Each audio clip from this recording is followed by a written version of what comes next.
الحمد لله رب العالمين، والصلاة والسلام على رسوله الكريم وعلى آله وصحبه أجمعين. إخواني، نريد أن نتكلم في هذه الجلسة الطيبة المباركة إن شاء الله بأهلها. نريد أن نتكلم إخواني الكرام قليلا عن التوبة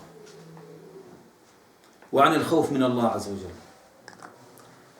إخواني، حبيبنا محمد عليه الصلاة والسلام ذكر في الحديث الصحيح: يا أيها الناس استغفروا الله وتوبوا إليه، فإني أتوب إلى الله في اليوم 100 مرة.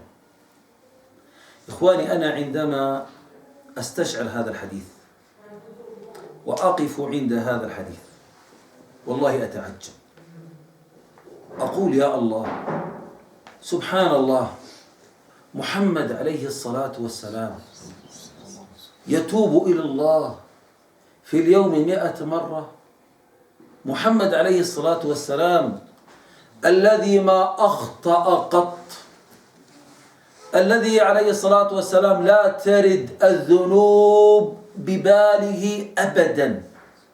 لا يمكن يا عباد الله، لا يمكن أن يتصور أن يخطر في بال الحبيب عليه الصلاة والسلام في يوم من الأيام، في لحظة من اللحظات، لا يمكن أن يتصور أنه يفكر لو مجرد تفكير بمعصية الله.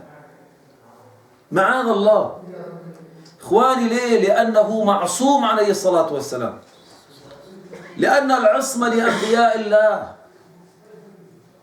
ولما دفن عليه الصلاة والسلام دفنت العصمة معه، دفنت العصمة معه. فلذلك إخواني دائما أردد وأقول إخواني الكرام: لا يدعي العصمة إلا رجل مفتون أو مخبول أو مجنون أو موتور. إنسان يدعي العصمة عاقل، إنسان مجنون إخواني، أو إخواني كرام مفتون، أو إنسان ضلال بعيد. هالعصمة إخواني كرام ما تكون إخواني كرام إلا لأنبياء الله. لما دفن الحبيب عليه الصلاة والسلام دفنت العصمة معه عليه الصلاة والسلام. بعض الناس تأتيهم تقول له اتق الله، يقول لك أنا اتق الله؟ ليش أنا شو عامل؟ شو شفت علي يا أخي؟ كيف بتقول لي اتق الله؟ يغضب، يتأثر. وربنا جل في علاه يقول لحبيبه ومصطفاه: يا أيها النبي اتق الله، يا أيها النبي اتق الله. هذا محمد عليه الصلاة والسلام، هذا المعصوم يقول له الله اتق الله. ونحن إخواني الكرام هذه الكلمة لا نحب أن نسمعها أبدا.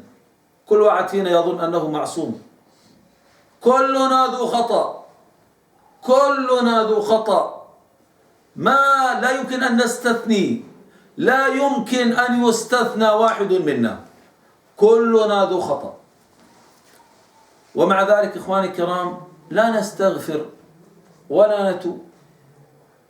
أنا أسأل نفسي يا إخواني، كم في هذا اليوم استغفرت؟ أسأل أي واحد من إخواننا في هذا اليوم كم استغفرت الله؟ كم تبت إلى الله؟ محمد عليه الصلاة والسلام في اليوم 100 مرة يتوب إلى الله. هذا محمد عليه الصلاة والسلام الذي كان يقوم الليل حتى تتفطر قدماه، مو على النت، جالس على النت ساعات طوال على الفيس وعلى تويتر وعلى الكلام الفارغ والكلام المليان. سبحان الله. رايح صلاة الفجر، دنيا برد، أحد المجاهدين المقاومين المقاولين طالع لي من النت ومعاه صبة جايبها من الدار، طول الليل سهران وجايب الصبة معاه، ما شاء الله، جايب العتاد والعدة معاه. واحد ثاني طالع معاه بطانية ملفلف حاله. جهاد يا اخواني، هذا الجهاد. ما شاء الله ثبات، همم عالية، أصحاب همم عالية. الواحد منهم إخواني ساعات طوال يجلس أمام النت، كلام فارغ ومعصية، يا ريت لو كلام فارغ، معاصي وآثام، معاصي وآثام. ولكن الشيطان إخواني ما شاء الله الساعات الطوال إخواني تنزل على قلب الواحد منهم بردا وسلاما. يقول لك سبحان الله صلي 4 ساعات قاعد، والله ما شعرت بالوقت، والله ما شعرت. تيجي بتصلي وراء الإمام في صلاة التراويح أو في صلاة العشاء والفجر، يا شيخ طولت، يا شيخ كسرت جرينا. أي والله الخطيب بيطول هذا. قديش مدة الخطبة؟ والله خطب فينا حوالي نصف ساعة.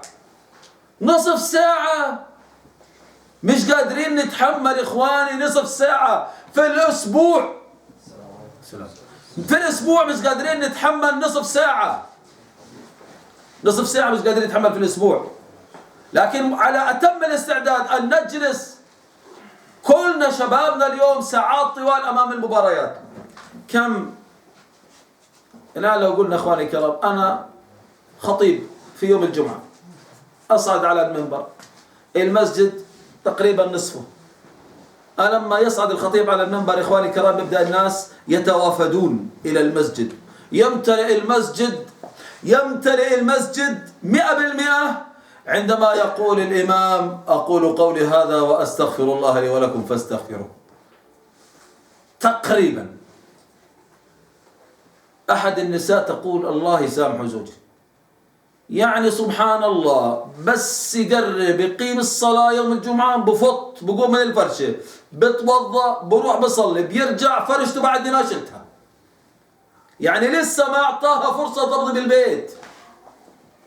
بينما إخواني الكرام في بعض الشباب أصحاب الهمم العالية على أتم الاستعداد أن يذهبوا إلى المباراة قبل بساعتين، قبل بساعتين يذهبون إلى المباراة. وقت المباراة أغلقت جميع الأبواب، ما في مجال للدخول، انتهى الأمر. إحنا عندنا بيصير هذا في مساجدنا، بيصير هذا في مساجدنا يا إخواني. والله لو الناس إخواني الكرام الآن فعلا يقبلون على بيوت الله عز وجل، والله نحن الآن في أمس الحاجة ل10 مساجد كذلك في هذا المخيم. لأن إخواني الكرام مساجدنا الآن خاوية، ملاعب ممتلئة. إذن إخواني الكرام في عند الناس في خلل. إخواني والله ما خلقنا للدنيا يا ناس، الله ما خلقنا للدنيا، الله خلقنا للآخرة. إخواني عندنا في الحديث الصحيح يقول عليه الصلاة والسلام 3 من كن فيه وجد بهن حلاوة الإيمان. أولا أن يكون الله ورسوله أحب إليه مما سواهما. اسأل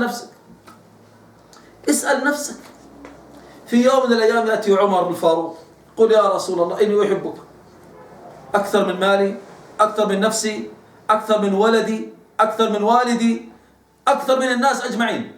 قال من نفسك، ما ذكر نفسه، قال من نفسك، قال لا يا رسول الله. رجل صادق، لأنه محمد صلى الله عليه وسلم رباهم على الصدق، ما في دجل. إخواني مجتمع نظيف، مجتمع طاهر نقي، رباهم على الصدق عليه الصلاة والسلام. قال من نفسك، قال لا يا رسول الله. قال ليس الآن يا عمر، ليس الآن، الإيمان ما اكتمل. ذهب عمر ورجع رضي الله عنه، قال يا رسول الله إني أحبك أكثر من نفسي. قال الآن يا عمر. صادق. أن يكون الله ورسوله أحب إليه مما سواهما.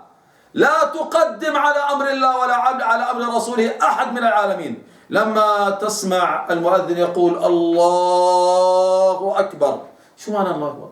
الله أكبر، الله أكبر من زوجتك، أكبر من والدك، أكبر من والدتك، أكبر من أبنائك، أطفالك اللي بتلاعبهم بتداعبهم، أكبر من المسلسل اللي بتشاهده، أكبر من المباراة اللي بتتابعها، أكبر من وظيفتك، أكبر من عملك، من دكانك، أكبر من كل شيء. الله عز وجل دع كل شيء، أغلق كل شيء، الآن الله أكبر من كل شيء. هذا نداء الله لك، هذا معنى الله أكبر. لكن الناس إخواني الكرام الآن في غفلة، في غفلة إخواني الكرام. فلذلك إخواني الكرام وقعنا في المحظور. ظهر الفساد في البر والبحر بما كسبت إخواني من؟ أيدي الناس، بما كسبت أيدي الناس. دائما ربنا جل في علاه إذا ذكر الأرض ذكر السماء. المرة هذه ذكر الأرض، البر والبحر، الأرض، ما ذكر السماء. ليه؟ لأنه ليس في السماء فساد، ليس في السماء إجرام، ليس في السماء سفك للدماء، ليس في السماء حكام جائرون، ليس في السماء عقوق للوالدين، ليس في السماء أكل للربا. فلذلك ما في محاكم، ما في مستشفيات، ما في إخواني الكرام مستشفيات للمجانين في السماء. انظروا إخواني الوباء والأمراض والأسقام والأوجاع التي ابتلينا بها. والله الذي رفع السماء من غير عمد هذا كله بما كسبت أيدينا. والله الذي رفع السماء من غير عمد هذا كله بما كسبت أيدينا ويعفو عن كثير. والله عز وجل يعفو ويغفر. ومع ذلك إخواني الكرام ظهر الفساد في البر والبحر بما كسبت أيدي الناس، بما كسبت أيدي الناس إخواني الكرام. هذا إخواني لأننا ظلمنا أنفسنا أولا. فلذلك دائما نقول للناس يا ناس توبوا إلى الله، يا ناس والله ما خلقنا الله عز وجل كي يعذبنا، الله عز وجل خلقنا كي يرحمنا. ولكن أكثر الناس لا يشكرون، ولكن أكثر الناس لا يعلمون، ولكن أكثر الناس لا يعقلون. يا إخواني المشكلة لو سألت أي واحد فينا عاصي فاجر زاني عاقل والديه، لو مهما كان مذنبا مهما كان ذنبه، لو سألت هذا الإنسان قلت له هل تحب الله؟ والله لو تسأل سيد المنافقين في هذا الزمان هل تحب الله سيقول نعم. نعم كلنا نحب الله. لكن إخواني الكرام مش المهم أنك تحب، المهم أنك تحب، المهم أنك تحب. كيف تحب؟ 3 من كن فيه وجد بهن حلاوة. إذن الإيمان له طعم يا إخواني، إي والله له طعم، الإيمان له طعم. ليش الناس متضايقين طعم الإيمان إخواني الكرام؟ ليش إحنا صرنا نصلي إخواني الكرام وصرنا نرفع أجر وننزل أجر؟ ليش بطلنا؟ ليش إخواني الكرام لا نستطيع أن نقف وراء الإمام؟ ليش الواحد فينا بفوت على خطبة الجمعة وهو زهقان وقرفان وبستنى قاعد متى ينتهي الإمام ليعود إلى بيته بسلام؟ ليش إخواني؟ ضعف الإيمان إخواني. الصحابة رضي الله عنهم لما كان النبي يحدثهم عن الجنة كانوا يقتربون منه عليه الصلاة والسلام كأنهم يروها رأي عين، وإذا حدثهم عن النار ابتعدوا وكأنهم يرونها رأي عين، كأنهم إخواني بيشاهدوها. الخطيب قاعد بيتكلم عن الربا. أذكر مرة تكلمت عن الربا، واحد الناس مبتلى في الربا، بوك الربا شغلته عم تطالع نازل، كل ما يخلص من قرض بيجيب قرض. أنا تكلمت عن الربا أنا ما أقصد هذا الرجل يعني الله يا إخواني. هذه كلمة إخواني كرام سطرها التاريخ للفاروق عمر رضي الله عنه وأرضاه. نحن أمة أعزنا الله بالإسلام، إذا ابتغينا العزة بغير الإسلام أذلنا الله. العز في كنف العزيز، ومن عبد العبيد أذله الله. فقط عندما تنتمي إلى الإسلام وقيمتك عند الله. كم قيمة الأعمال، كم قيمة الطاعات في قلبك، هذه قيمتك عند الله. كم قيمة هذا الدين في قلبك، هذه قيمتك عند الله. الآن إخواني الكرام عندنا إخواني الكرام في خلل. هذا الخلل إخواني الكرام يجب أن نتجاوزه كلنا بلا استثناء، خاصة أنتم الشباب يا أخواني، خاصة أنتم الشباب. لا بد لنا أن نفتح صفحة جديدة مع الله في كل يوم. يا أخي نراجع حساباتنا يا أخي، يا جماعة. التاجر الناجح براجع حساباته. متى آخر مرة، اسأل نفسك، متى آخر مرة فتحت فيها القرآن؟ أنت فتحت فيها القرآن متى؟ متى آخر مرة قرأنا فيها القرآن؟ متى آخر مرة أخواني الكرام بكت عيناك من خشية الرحمن؟ السلام عليكم. والله العظيم يا أخواني الكرام في ناس عنده جفاف، والله لو تسألوا والله العظيم يا جماعة. عمر بن الخطاب الفاروق الرجل العظيم كان في وجه خطان أسودان من كثرة البكاء. إخواني محمد عليه الصلاة والسلام يقوم الليل حتى تتفطر قدماه. تعرفوا إخواني صار للصلاة لذة. وجعلت قرة عيني في الصلاة. لما كان النبي يحزبه أمر كان يقول أرحنا بها يا بلال، يا بلال أقم الصلاة، أرحنا بها يا بلال. إذا حزبه أمر فورا يلجأ إلى الله. الآن الناس طلع عليه. عندما الإنسان إخواني يصيبه مصيبة أين يذهب؟ أين يذهب؟ يقوم يصلي ركعتين؟ أين يذهب الإنسان؟ الآن في المساجد أرحنا منها يا بلال. زي الهم أصبحت الصلوات على ظهورنا إخواني الكرام. ليش إخواني؟ لأنه في خلل أن يكون الله ورسوله أحب إليه مما سواهما، وأن يحب الرجل لا يحبه إلا لله، أن يحب المرأة لا يحبه إلا لله. ليش بتحبه أنت؟ لأنه ابن عمي؟ لأنه ابن عشيرتي؟ أنا أحبه لله، لأنه هذا يذكرني بالله عز وجل، لأن هذا الإنسان يعينني على طاعة الله عز وجل. وليش إخواني الله ضرب بني إسرائيل قلوب بعضهم ببعض؟ كان أحدهم يأتي على الرجل وهو عاصم يشرب الخمر يفعل الكبائر، يقول له اتق الله اتق الله. قال فلا يمنحه في اليوم الثاني أن يكون أكيله وشريبه وقعيده، يجلس معه ويأكل معه ويشرب معه. فلذلك ضرب الله قلوب بعضهم ببعض ولعنهم الله. وين الغيرة أخواني الكرام؟ وين الغيرة على دين الله عز وجل؟ وتواصوا بالحق وتواصوا بالصبر. عندما نتواصى بالحق ونتواصى بالصبر. إذن إخواني الكرام هذا حبيبكم محمد. يا أيها الناس استغفروا الله وتوبوا إليه، فإني أتوب إلى الله في اليوم 100 مرة. 100 مرة. أنا الآن بدي أتخذ قرار. أنا كل يوم أريد أن أتوب إلى الله 100 مرة. غلط إخواني؟ اتخذ قرار. أنا في كل يوم أريد أن أتوب إلى الله 100 مرة. جرب روح على واحد من الناس الآن قل له توب إلى الله، ماذا سيقول لك؟ خير؟ شو حدا قال لك عني شيء؟ تعرف عني شيء؟ قل له بس توب إلى الله. والله العظيم ما يحتمل هذه الكلمة، ما يتحملها أبدا. ليش إخواني الكرام؟ القلوب فيها مشكلة. القلوب إخواني الكرام فيها مشكلة.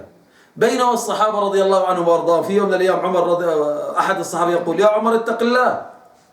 عمر رضي الله عنه وارضاه بكى لما قال له اتق الله. قال ذكرتني بعظيم، ذكرتني بعظيم. ليش إخواني؟ لأن عمر رضي الله عنه وارضاه قلبه ممتلئ بعظمة الله، عنده تعظيم لله. الله لا يحابي أحدا إخواني الكرام، الله لا يحابي أحدا. الله عز وجل يحب التوابين ويحب المتطهرين. فلذلك إخواني الكرام كلنا مأمورون أن نراجع حساباتنا مع الله. حاسبوا أنفسكم. حاسبت نفسك قبل أن تحاسب.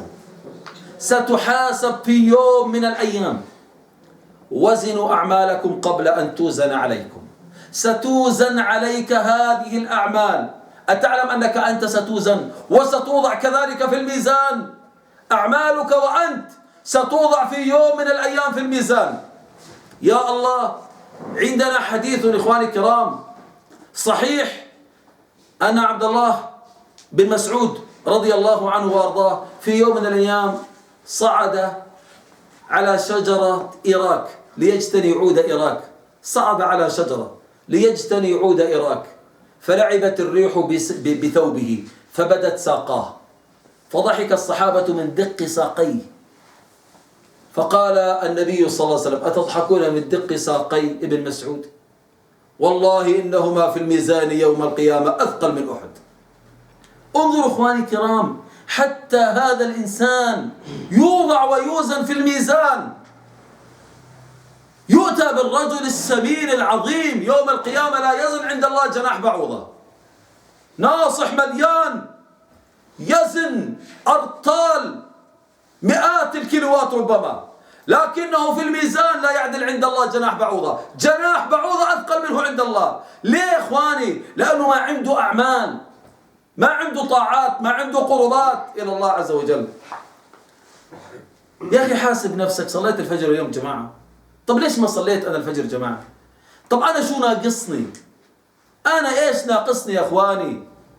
أنت ما شاء الله عليك عندك قدمان، عندك يدان، عندك رجلان، عندك عينان، لسان، شفتان، أذنان، تستطيع أن تمشي، أن تذهب إلى بيت الله عز وجل، تستطيع أن تقدم وأن تخدم دينك، تستطيع. إي والله في يوم من الأيام إخواني الكرام ذهبت أنا وبعض الإخوة الفضلاء وزرنا مرضى في أحد المستشفيات. كل المرضى معهم شلل رباعي. شلل رباعي، لا ايدين ولا رجلين اخواني الكرام، والله العظيم لا يتحرك فيهم الا رؤوسهم، بس الراس شلل رباعي. واحد الاخوه جزاه الله خيرا قال: ايش رايكم نفطر عندهم في رمضان عند هؤلاء؟ قال: اخذنا الافطار معنا وذهبنا الى المرضى ونظرنا، وإذا إخواني الناس الخيرين الطيبين كل واحد جايب إفطاره ووضعه أمام هؤلاء المرضى. مرضى كثر، شلل رباعي. هذول اللي جلسنا معهم شلل رباعي، يعني هذول إخواني الكرام بيتكلم، بيسمع، تسمع منه بتكلمه، يرى. لكن في ناس إخواني بالطابق الثاني لا بيسمع ولا بيتكلم، طريح الفراش ممدد، لا يستطيع أن يحرك ساكنا ولا أن يتكلم كلمة. ومنذ أعوام يا الله أنا أنظر إخواني الكرام كيف سيأكلون. أذن المؤذن، الطعام كما هو، ما استطاع أحد منهم أن يمد يده ليأكل لقمة من الطعام. الآن الإخوة، وعندهم طبعا إخواني كرام موظفين، لكن الإخوة الآن هم متطوعون جاءوا، فكل واحد إخواني كرام جلس جنب أحد المرضى وبدأ يأكل ويطعمه. إخواني الذي استوقفني في الأمر وحيرني أن هذا المريض يعني يقول لك: لو سمحت جزاك الله خير أريد رزا، لو سمحت دجاجا، لو سمحت سلطة، جزاك الله خيرا لبن، الله يجزيك الخير شربه، الله يجزيك الخير، الله يجزيك. يعني ما أكل إلا عندما صرف لك 1000 مرة جزاك الله خيرا. وإحنا إخواني كرام بنوكل، بنقعد ساعة وإحنا بنوكل وبنقول بسم الله، ولما نخلص بنقول الحمد لله. مصيبة، نقعد ساعة وإحنا بنوكل ولا نقول بسم الله ولا بنقول الحمد لله. هسه المصيبة إخواني الكرام لما بدروها الحمام، هذا المصيبة لما بدروها الحمام، لا يعلم بحاله إلا الله كيف سيذهب إلى الحمام. وأنت ما شاء الله تذهب بأي وقت أردت، تمشي على الأقدام، تأكل وأنت متكئ، تأكل على أحسن حال، لا تحتاج لأحد من الناس. ومع ذلك إخواني الكرام الإنسان تجد من أكثر الناس تقصيرا مع ربه وفي صلاته وبعدا عن بيوت الله عز وجل. هل جزاء الإحسان إلا الإحسان؟ هل جزاء الإحسان إلا الإحسان؟ والله العظيم يا إخواني أحدهم بكى، أقسم بالله يبكي. لماذا تبكي؟ قال أتمنى أن أصلي في بيت من بيوت الله. والله العظيم أحدهم كان يبكي يقول أتمنى لو أسجد سجدة لله، سجدة، يريد أن يسجد لله سجدة. ونحن إخواني الكرام نستطيع أن نسجد الآن. كثير من المسلمين الآن يستطيع أن يسجد وما زال متردد. ما لك يا أخي؟ قال تقتنع. يا سيدي إن شاء الله أنك تقتنع. لسه بعدك مش مقتنع؟ قال تقتنع. صلي يا أخي. قال الله يهديني. إيش بننتظر إخواني الكرام؟ ماذا ننتظر؟ فلذلك إخواني الكرام نتوب إلى الله. أنا أخواني الكرام انظروا الذي يعني انظروا ماذا حصل لنا. أولا ذل وهوان. أصبحنا إخواني الكرام في ذيل الأمم، لا قيمة ولا كيان ولا تقدير ولا احترام. انظروا إلى حالنا كمسلمين، منعنا القطر من السماء. انظروا الآن وضع المسلمين إخواني الكرام، لا يعلم بحالنا إلا الله. ماذا ننتظر إخواني؟ ماذا ننتظر؟ ابدأ بنفسك. لا تكن أنت معول هدم لهذه الأمة. لا تقول أنا شو بساوي، أنت بتساوي كثير، أنت رأس المال. لا تقول أنا، لا، أنت اللي راح تساوي كثير. أخيرا إخواني الكرام، في يوم من الأيام أحد الملوك أمر رعيته شعبه، قال لهم بدي الليلة كل واحد يجيب لي دلو حليب يضعه في هذا المكان بركة. فأجوا هالشباب هالناس، فقام واحد قال هسه اروح على البقرة وأحلبها وبهالليل بحط لي دلو مي، وهالناس ما كل النشامة حاطين حليب، هو دلو المي شو راح يبين بهالبركة؟ شو راح يبين؟ فلما أصبح القوم ولا البركة كلها إيش إخواني؟ كلها مي. لما كل واحد إخواني كرام بقول أنا شو رايح أقدم وأخر، هو أنا شو رايح أساوي؟ أنت الذي تقدم وأنت الذي تؤخر، لأنك أنت على ثغرة. فلا يؤتين هذا الدين من قبلك، لا يأتي النقص للإسلام وللمسلمين بسببك، لا يأتي الذل والهوان لهذه الأمة بسببي أو بسببك. ابدأ بنفسك. والله العظيم يا أخواني أنصح نفسي من اليوم أن نفتح صفحة جديدة مع الله، أن نراجع حساباتنا مع الله، أن نجدد العهد مع الله، أن نستغفر وأن نتوب إلى الله. والله العظيم يا أخواني كلنا ذو خطأ، واللي بقول عن نفسه أنه مش مخطئ أنا بنصحه يتعالج. هذا عنده مشكلة أخواني، والله العظيم أولكم أنا، كلنا ذو خطأ وكلنا مأمورون بالتوبة إلى الله.